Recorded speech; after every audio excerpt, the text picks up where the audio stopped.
நந்தா மற்றும் சிவராஜ் நட்பின் நெருக்கடி பகுதி -5 நட்பு எல்லா தடைகளையும் வெல்லும். தங்கள் வணிகம் மீண்டும் பாதையில் திரும்பியவுடன் நந்தாவும் சிவராஜும் வெல்ல முடியாதவர்களாக உணர்ந்தனர். அவர்கள் சந்தேகங்கள், தூரம் மற்றும் போட்டியை கூட வென்றனர்.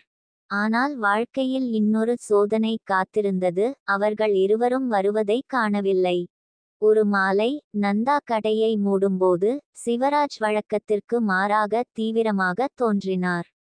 நாம் பேச வேண்டும் என்று அவர் கூறினார். நந்தா ஏதோ தவறு இருப்பதாக உணர்ந்தார். என்ன நடந்தது?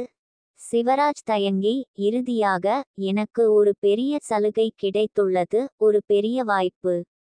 நகரத்தில் உள்ள ஒரு நிறுவனம் நான் அவர்களுடன் வேலை செய்ய விரும்புகிறது.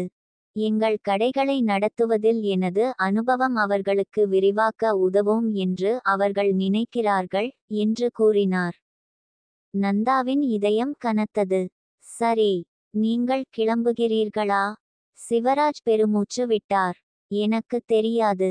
இது ஒரு அற்புதமான வாய்ப்பு, ஆனால் நாங்கள் கட்டியதை நான் கைவிட விரும்பவில்லை. உங்களை மீண்டும் பின்னால் விட்டுவிட நான் விரும்பவில்லை. அவர்களிடையே அமைதி நிலவியது. அவர்கள் ஒன்றாக இருக்க, ஒன்றாக வளர மிகவும் கடினமாக உழைத்தனர். இப்போது வரலாறு மீண்டும் மீண்டும் வருவது போல் உணர்ந்தேன். நீண்ட இடைநிறுத்தத்திற்கு பிறகு நந்தா இறுதியாக பேசினார். சிவராஜ், உண்மையான நட்பு என்பது அப்படியே இருப்பது பட்டியது அல்ல, அது ஒன்றாக வளர்வது பட்டியது என்று நீங்கள் ஒரு முறை என்னிடம் சொன்னீர்கள். இது வளர உங்களுக்கு ஒரு வாய்ப்பு. நீங்கள் எங்கு சென்றாலும் நாங்கள் எப்போதும் இணைந்திருப்போம். சிவராஜ் தனது நண்பரை பார்த்தார். அவரது கண்களில் உணர்ச்சி. நீங்கள் அதை உண்மையிலேயே நம்புகிறீர்களா? நந்தா சிரித்தார். நான் நம்புகிறேன். மேலும், நீங்கள் நகரத்தில் இருப்பதால் மட்டுமே எங்கள் வணிகம் முடிவடையாது. நாங்கள் அதை கண்டுபிடிப்போம், போதும் செய்வது போல. அன்று இரவு, அவர்கள் ஆற்றங்கரையில் அமர்ந்திருந்தபோது எந்த சோகமும் இல்லை, புரிதல் மட்டுமே. ஒரு வாரம் கழித்து, சிவராஜ் நகரத்திற்கு புறப்பட்டார். ஆனால் இந்த முறை, அது விடைபெறவில்லை. இது ஒரு புதிய தொடக்கம், அவர்களின் பிணைப்பை உயிருடன் வைத்திருக்க ஒரு புதிய வழி. ஏனெனில் அவர்களின் நட்பு ஒவ்வொரு நெருக்கடியையும் எதிர்கொண்டு தப்பிப்பிழைத்தது. இப்போது, அது எப்போதும் இல்லாத அளவுக்கு வலுவாக இருந்தது. நந்தா மற்றும் சிவராஜ், நட்பின் நெருக்கடி. அத்தியாயம் 17. சிவராஜ் நகரத்திற்கு குடிபெயர்ந்து மாதங்கள் கடந்துவிட்டன. ஆனால் இந்த முறை, தூரம் அவர்களின் நட்பை முறிக்கவில்லை. அவர்கள் அடிக்கடி பேசினர், கருத்துக்களை பரிமாறிக்கொண்டனர், மேலும் தங்கள் தொழிலை சீராக நடத்தி வந்தனர். ஆனாலும், ஏதோ வித்தியாசமாக உணர்ந்தேன். ஒரு மாலை நேரத்தில், நந்தா ஆற்றங்கரையில் தனியாக அமர்ந்து தனது தொலைபேசியை பார்த்து கொண்டிருந்தார். சிவராஜ் வழக்கத்தை விட பரபரப்பாக இருந்தார். அழைப்புகளை தவறவிட்டார், தாமதமாக பதிலளித்தார்.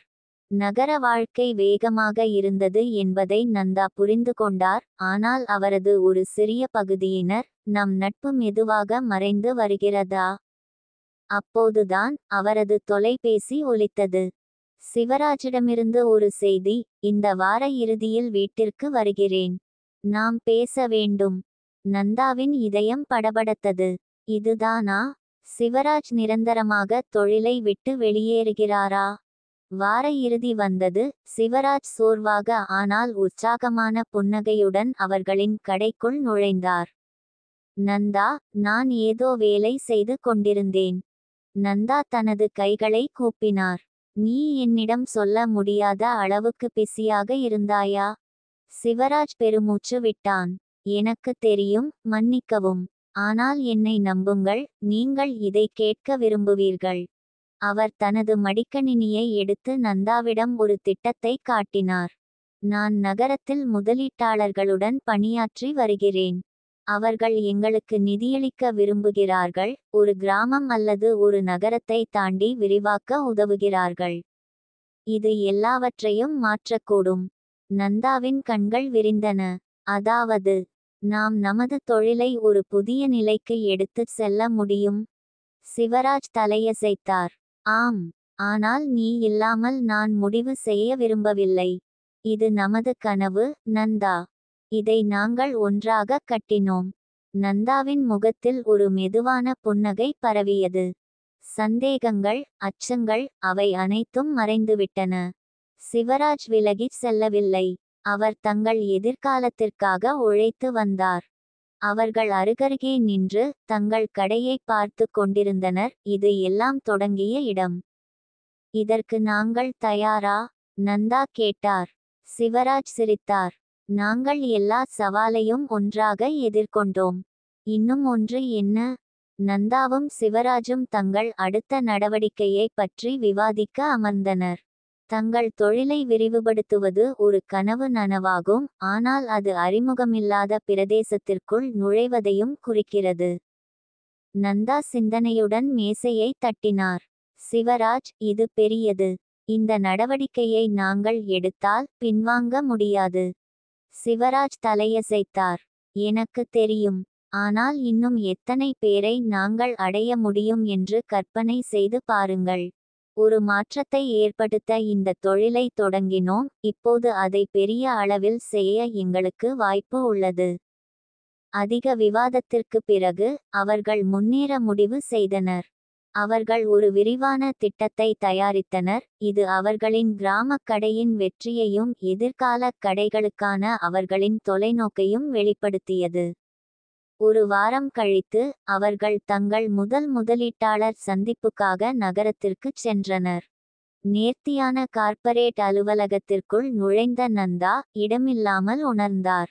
இதற்கு நாங்கள் உண்மையில் தயாரா? அவர் கிசுகிசுத்தார். சிவராஜ் தனது தோளில் ஒரு உறுதியளிக்கும் கையை வைத்தார். நாங்கள் இவ்வளவு தூரம் வந்துவிட்டோம், நந்தா. நாங்கள் மற்ற அனைவரையும் போலவே இங்கும் இருக்கிறோம். சந்திப்பு தீவிரமாக இருந்தது. முதலீட்டாளர்கள் அவர்களின் ஆர்வத்தை விரும்பினர், ஆனால் ஒரு பெரிய செயல்பாட்டை கையாளும் அவர்களின் திறனை கேள்வி எழுப்பினர். நீங்கள் ஒரு சிறிய கடையை நடத்துவதில் வல்லவர், ஆனால் 10 கடைகளை நிர்வகிக்க முடியுமா என்று அவர்களில் ஒருவர் கேட்டார். ஒரு கணம் சந்தேகம் வந்தது. ஆனால் பின்னர் நந்தா எழுந்து நின்றார். நாங்கள் அனுபவத்துடன் தொடங்கவில்லை. நாங்கள் ஒரு தொலைநோக்கு பார்வை, கடின உழைப்பு மற்றும் நம்பிக்கையுடன் தொடங்கினோம்.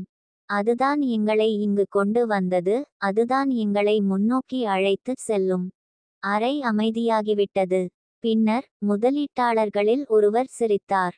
அந்த மாதிரியான நம்பிக்கையைத்தான் நாங்கள் பார்க்க விரும்புகிறோம். இதற்கு ஒரு முயற்சி செய்வோம். அவர்கள் அலுவலகத்தை விட்டு வெளியேறும்போது சிவராஜ் நந்தாவை முதுகில் தட்டினார். உன்னிடம் அது இருக்கிறது என்று எனக்கு தெரியும். நந்தா சிரித்தார்.